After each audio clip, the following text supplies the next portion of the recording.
Had a chance to catch up with Vito Rallo, who is the author of a new book called Exposing the Dangers Behind Martial Arts and Yoga. Let me begin, Vito, if I could, by asking you, what's your personal background in martial arts? Well, my background was involved in Shotokan karate, and I was in that for nearly 30 years. I do have extensive work in the martial arts so that I can speak as an expert of it. I was a 5-time national champion. I was an instructor in 2 different universities, and throughout the history of my involvement in the martial arts, I gained a lot of knowledge of what to do, what not to do.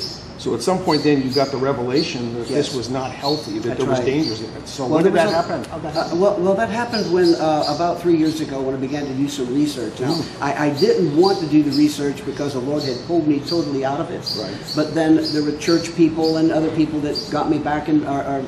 There were church people that actually got me involved once again in it against my true knowledge of knowing what was in the martial arts. And so from that point on, everything seemed to go downhill until the Lord finally delivered me out of the martial arts and the spirits that were behind it. So what are the specific dangers that you see for Christians or for people involved in martial arts? What can happen to them because of that? Well, that basically goes back to the history of yoga, for that's where the martial arts came out of. And because the martial arts came out of yoga, they're all connected to Hinduism, and they're connected to Zen Buddhism. And so today, people, no matter what they call the martial arts, they can call it Christian martial arts, Christian yoga. They can say anything that they want about what it is, but in actuality, it's a form of Hinduism. Actually, a person is practicing Hinduism in the process of going through that, through any kind of training. Okay, so does that open the door for certain things in their life, or certain? What Yes, there are spirits that are behind everything that you do. You can't separate the spiritual from the physical. It's impossible. Even other people that are involved, like some of the masters, will tell you that Hinduism and yoga are connected, just as the martial arts are connected with Zen and Buddhism. So there's no separation of the two. Because of the spiritual aspects behind them, you're going to see the power source, the so-called universal power source that we talk about in my book. We talk about the energy, and that energy that gives that person that power. But I asked a martial artist one time, although at the time I didn't understand it, where do they get the power from? And they said, well, it's from this energy out in space, or wherever it's at. It's all around us. But not the God of the Bible. No, it's not the God of the Bible. And so what they're saying is that universal energy is the energy that they draw from. And that energy is not of God, but that energy is of a demonic realm.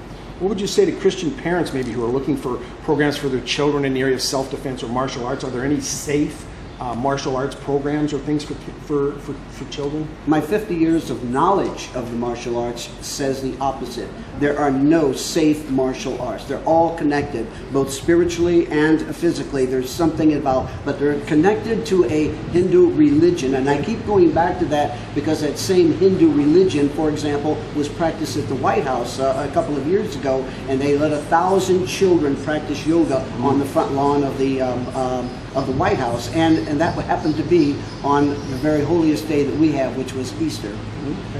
Because you see sometimes ads for like Christian yoga. I mean, there's no such thing then, really? Is there such a thing as Christian yoga? It's impossible. Okay. You can't separate the two. Once again, Hindus will tell you yoga is Hinduism, and Hinduism is yoga. Zen Buddhism is the martial arts, and it's all interconnected. In my book, I lay that out of what these two connections are between Zen Buddhism and the Hindu religion.